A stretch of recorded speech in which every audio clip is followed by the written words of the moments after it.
আসলে আমরা বিদ্বেষমূলক কোনো পলিটিক্যাল কালচার এস্টাবলিশ করতে চাই না। আমরা চাই একটি সুন্দর সৌহার্দ্যপূর্ণ রাজনীতি।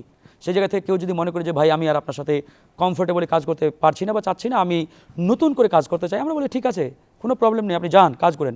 আমার কথা হচ্ছে সবাই দেশের জন্য কাজ করেন, দেশপ্রেমের জায়গা থেকে কাজ করেন, তাহলে আমাদের এটা নিয়ে খুব একটা আমরি দ্বিমত ভিন্নমত বা নেতিবাচকতার কোনো জায়গা নেই।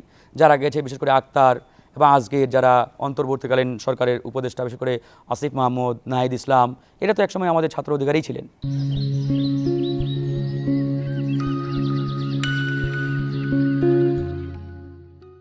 তারা এরপরে ঢাকা বিশ্ববিদ্যালয়ে নতুন একটি ছাত্র শক্তি নামে সংগঠন করলেন।